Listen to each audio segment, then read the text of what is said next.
निवेश के ज्यादातर विकल्पों पर मैच्योरिटी के वक्त टैक्स देना पड़ता है।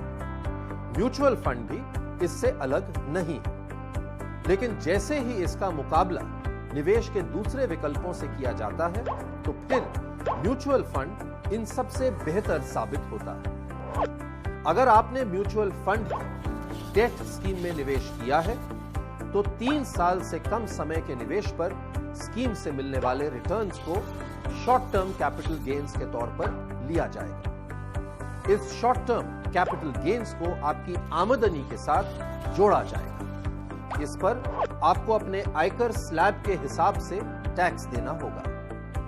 अगर डेट स्कीम में निवेश को 3 साल से ज्यादा समय तक बनाए रखा जाता है तो इस स्थिति में रिटर्न्स को लॉन्ग टर्म कैपिटल गेन्स माना जाएगा। इस पर इंडेक्सेशन बेनिफिट के साथ 20% की दर से टैक्स लगेगा। अब ये इंडेक्सेशन क्या होता है? इंडेक्सेशन निवेश पर मिलने वाले प्रॉफिट पर लगने वाले टैक्स को कम करने का एक अच्छा तरीका।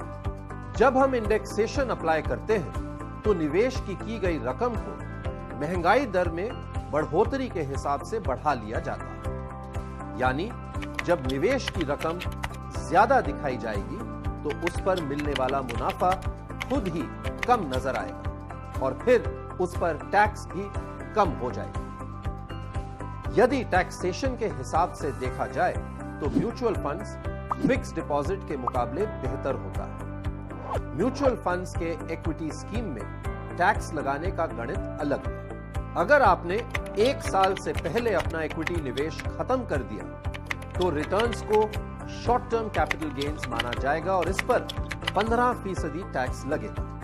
इसी तरह आप अगर 1 साल के बाद अपने इक्विटी निवेश से बाहर निकलते हैं तो रिटर्न्स को लॉन्ग टर्म कैपिटल गेन्स के रूप में लिया जाएगा। 1 लाख रुपए से ज्यादा के लॉन्ग टर्म कैपिटल गेन्स पर इंडेक्सेशन बेनिफिट के बिना 10% टैक्स लगाया जाता है।